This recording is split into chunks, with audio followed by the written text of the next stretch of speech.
سلطان محمود غزنوی کا ایک محبوب مشیر تھا ایاز، اور بادشاہ اس سے بہت سارا پیار کرتا تھا، بہت محبت کرتا تھا۔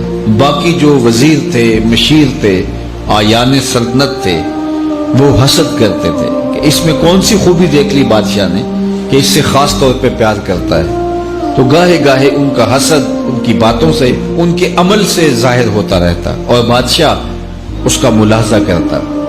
اور کبھی کبھی جو ایاز ہے اس کی خوبیاں اور اس کے جو کمالات ہیں اس کو عیاں کرتا تاکہ ان کو پتہ چل جائے کہ یہ وہ خاص وصف ہے اس کے اندر جس کی وجہ سے میں اسے خاص محبت کا مقام دیتا ہوں۔ ایک دن بادشاہ نے بڑے دربار میں اپنی مٹھی میں موتی لیے، قیمتی موتی تالاب میں پھینک دیے، اور جتنے بھی وزیر تھے سب کو باری باری کہا کہ ان موتیوں کو نکال کے لاؤ، اور دیکھو کہ تمہارا لباس نہیں بھیگنا چاہیے، تمہارے بدن پر پانی تک نہیں لگنا چاہیے۔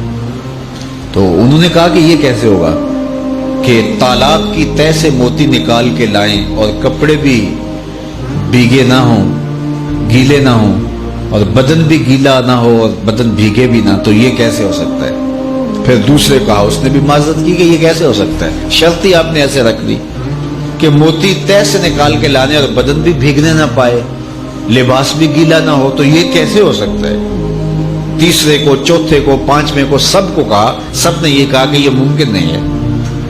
ایاز کو بلایا، کہا یہ موتی نکال کے لاؤ، اور سنو تمہارا بدن بھی نہیں بھیگنا چاہیے، تمہارا لباس بھی گیلا نہیں ہونا چاہیے۔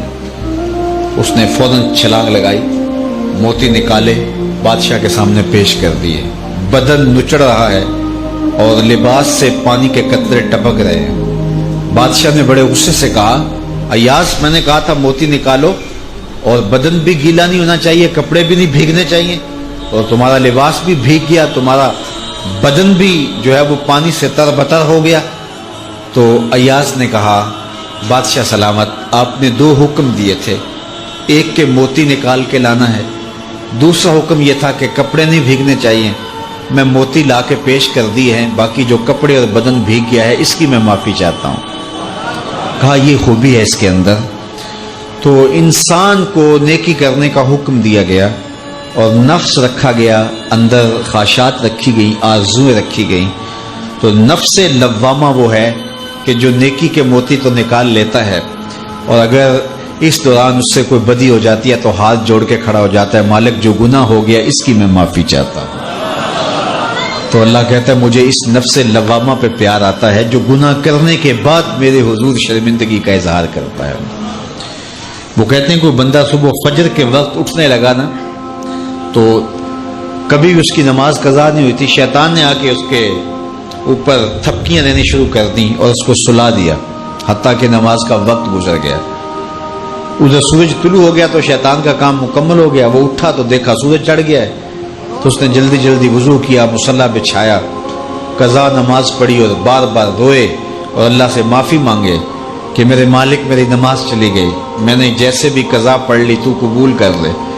تو اس قدر اس نے الہاؤ زاری کی، اس قدر درد سے رویا اس نماز کے قضا ہونے پر کہ اللہ کو اس بندے پہ اتنا رحم آیا، کہا کہ اس کے نامہ اعمال کے اندر کئی نمازیں لکھ دو۔